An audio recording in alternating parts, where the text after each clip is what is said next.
ഈജിപ്തും തമ്മിലുള്ള മത്സരം. പക്ഷേ ഇന്ന് സംസാരിക്കുന്നത് കളിയെ കുറിച്ചല്ല, റഫറിയെ കുറിച്ചാണ്.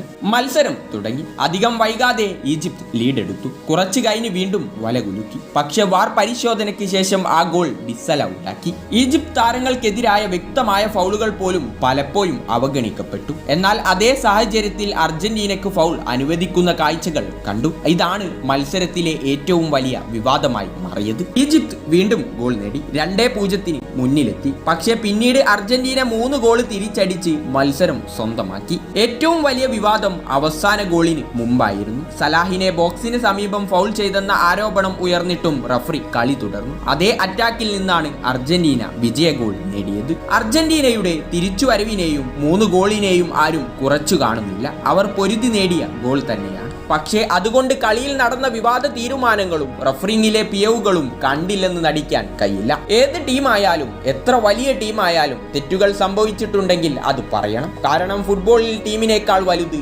നീതിയാണ്. ഇത് ശരിക്കും നീതിപൂർവമായ റഫറി ആയിരുന്നു, അതോ ഈജിപ്തിനോട് അനീതി സംഭവിച്ചോ? നിങ്ങളുടെ അഭിപ്രായം ഈ വീഡിയോക്ക് ലൈക്ക് അടിച്ച് താഴെ കമന്റ് ബോക്സിൽ പറയൂ.